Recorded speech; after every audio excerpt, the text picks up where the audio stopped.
रात के 10 बज चुके थे। ठंडी हवा मन को झकझोर रही थी। दुकान में राजीव अकेला था। तभी अचानक अलमारी में रखी किताबें जमीन पर गिर पड़ी। राजीव चौंक गया। दुकान में कोई था या यह सिर्फ हवा थी? उसने धीरे से किताबें उठाई, लेकिन तभी एक पुरानी नोटबुक उसके हाथ लगी। उस पर धूल जमी हुई थी, लेकिन जब उसने उसे साफ किया तो सामने लिखा था, अनकही कहानियाँ। राजीव ने पहला पन्ना पलटा तो उसकी आंखें खुली की खुली रह गई। उस पन्ने पर लिखा था, अगर तुम इसे पढ़ रहे हो तो मेरी बात सुनना जरूरी है। लेकिन लिखने वाले का नाम नहीं था। यह दुकान पहले मिस्टर शर्मा की थी, लेकिन कुछ दिन पहले ही उन्होंने इसे बेच दिया था और कहीं चले गए थे। राजीव को इस दुकान के इतिहास के बारे में ज़्यादा कुछ नहीं पता था। क्यों मिस्टर शर्मा ने अचानक ये दुकान बेच दी? क्या इस दुकान में कोई अनकही कहानी छिपी थी? राजीव ने नोटबुक को ध्यान से पढ़ना शुरू किया। इसके पन्नों में किसी की कहानी दर्ज थी, किसी लड़की की जो इस दुकान में अक्सर आती थी। आगे लिखा था, मुझे यहाँ किताबें पढ़ना बहुत पसंद था, लेकिन एक दिन अचानक सब कुछ बदल गया। आखिरी पंक्ति अधूरी थी। राजीव ने नोटबुक को पलट कर देखा तो उसके पिछले कवर पर हल्के अक्षरों में नाम लिखा था, सिया। यह नाम उसे सुना हुआ लग रहा था, लेकिन कहाँ? राजीव को अचानक याद आया, बचपन में वो अपनी माँ के साथ एक पुरानी दुकान पर आया था। वहाँ उसकी मुलाकात एक लड़की से हुई थी, जिसके घुंघराले बाल और चमकती आंखें थी। तुम्हारा नाम क्या है? उसने पूछा था। लड़की ने मुस्कुराकर जवाब दिया था, सिया। क्या यह वही सिया तो नहीं थी? राजीव को यकीन नहीं हो रहा था। उसने अपने दोस्त अजय को बुलाया, जो खोजी स्वभाव का व्यक्ति था। अजय, इस दुकान के बारे में तुम्हें कुछ पता है? अजय ने थोड़ी देर सोचा और बोला, हाँ, कुछ साल पहले मिस्टर शर्मा की बेटी यहाँ अक्सर आती थी, जिसका नाम था सिया। लेकिन फिर अचानक वह आना बंद कर दी। किसी को नहीं पता क्यों। क्या वो शहर छोड़कर चली गई थी, या फिर उसके साथ कुछ ऐसा हुआ जो किसी को नहीं पता? राजीव ने दुकान में चारों तरफ ध्यान से देखा। तभी एक कोने में उसे एक और पुरानी किताब मिली। इसके पन्नों में लिखा था, मैं वापस तो आऊँगी, लेकिन क्या कोई मुझे पहचानेगा? अगले दिन जब राजीव दुकान पर बैठा था, तभी एक लड़की अंदर आई। लंबी, घुंघराले बाल और बड़ी बड़ी आंखें। उसने चारों तरफ देखा और हल्की मुस्कान के साथ पूछा, तुम राजीव हो ना? राजीव ने उसे देखा और अचानक उसकी पुरानी यादें लौट आई। तुम सिया हो ना? लड़की ने सिर हिलाया और फिर बोली, तुम सच में भूल गए राजीव? राजीव को अब भी यकीन नहीं हो रहा था कि सामने खड़ी लड़की सिया ही थी। तुम सच में सिया हो? उसने संदेह भरी नज़रों से पूछा। सिया हल्का सा मुस्कुराई, लेकिन उसकी आंखों में एक गहरी उदासी झलक रही थी। हाँ राजीव, इतने साल बाद भी तुम मुझे नहीं पहचान पाए ना? राजीव को समझ नहीं आ रहा था कि क्या कहे। फिर बोला, तुम अचानक कहाँ गायब हो गई थी? सिया ने दुकान की दीवारों पर नजर दौड़ाई और फिर धीमे स्वर में कहा, यह कहानी बहुत लंबी है, लेकिन मैं आज सब कुछ बताने आई हूँ।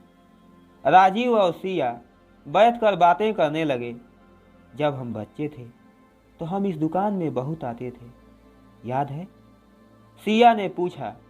राजीव ने सिर हिलाया, हाँ, लेकिन फिर अचानक तुम आना बंद कर दी।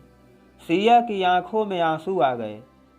मेरे पापा को यह दुकान बहुत प्यारी थी, लेकिन कुछ ऐसा हुआ जिससे उन्हें इसे छोड़ना पड़ा। राजीव ने उत्सुकता से पूछा, क्या हुआ था? सिया ने गहरी सांस ली और बोली, हमारे हालात खराब हो गए थे राजीव। पापा के पास दुकान चलाने के पैसे नहीं बचे थे। धीरे धीरे उधार बढ़ता गया और हमें मजबूर होकर दुकान बेचनी पड़ी। राजीव स्तब्ध रह गया।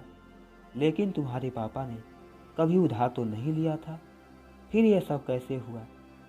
सिया ने उदास होकर कहा, बचपन में जब मैं यहाँ आती थी तो मुझे नहीं पता था कि पापा हर रोज़ कितनी परेशानी झेल रहे थे।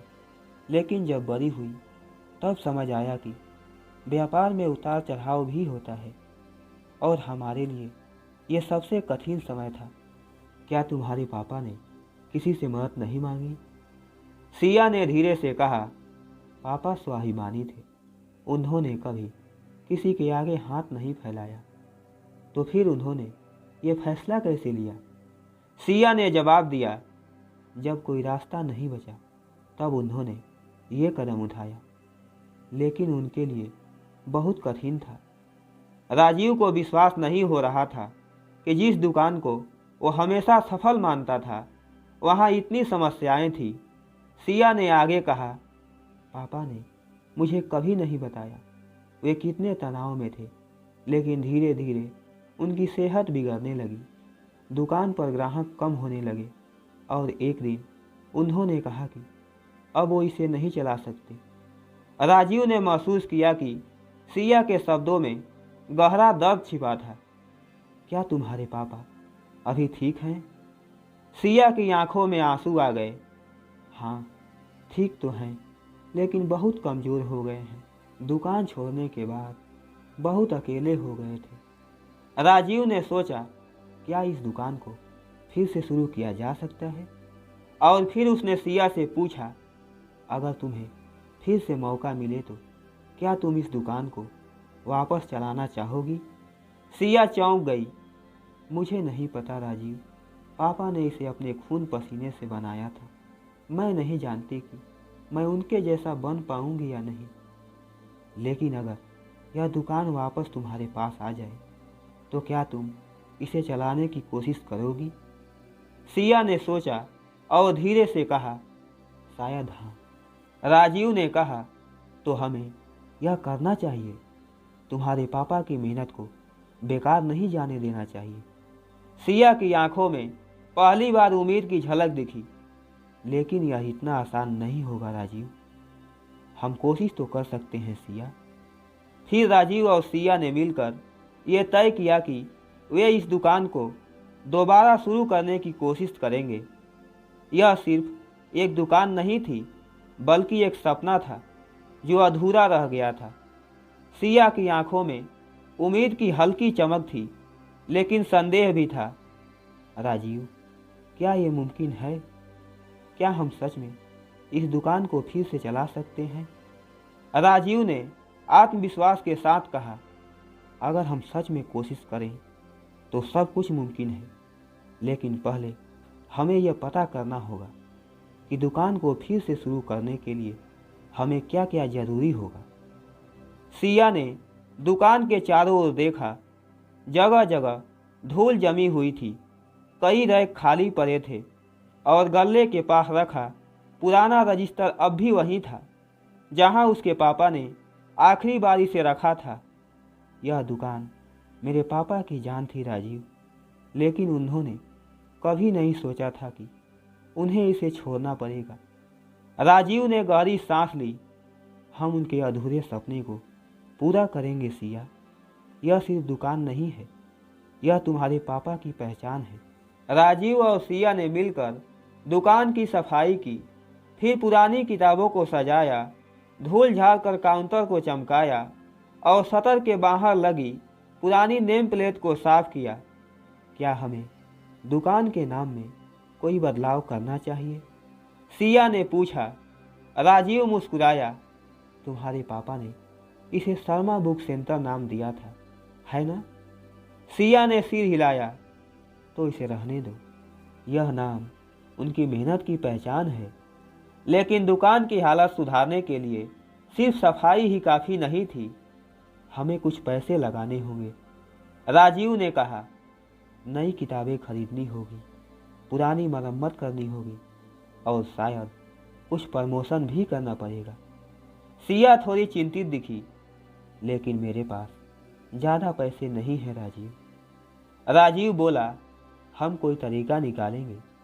शायद हमें किसी से निवेश की मदद लेनी पड़े या फिर कोई लोन लेना पड़े। सिया ने गहरी सांस ली। राजीव, मेरे पापा ने कभी उधार नहीं लिया था और मैं भी नहीं लेना चाहती।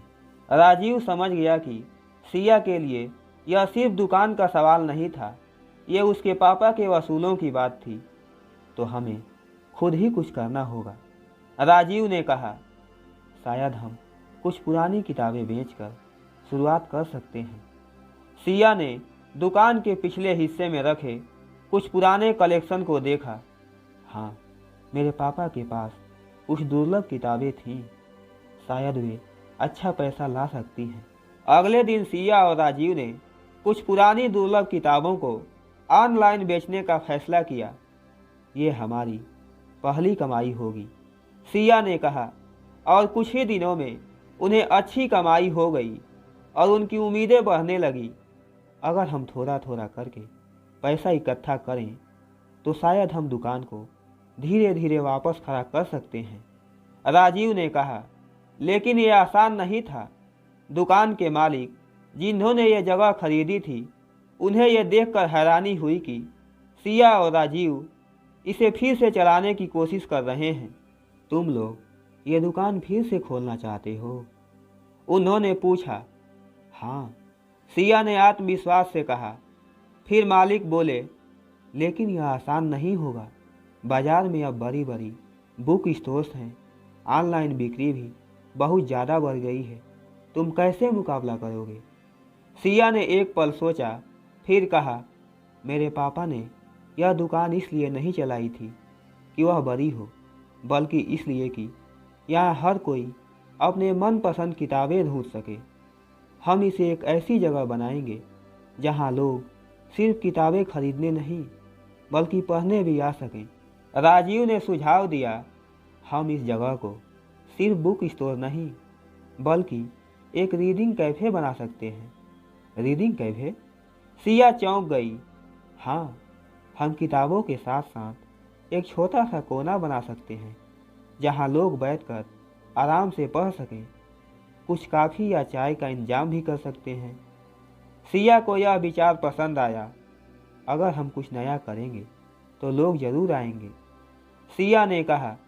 फिर दोनों ने मिलकर सारा सेटअप तैयार किया और आखिरकार दुकान का पहला दिन आ ही गया।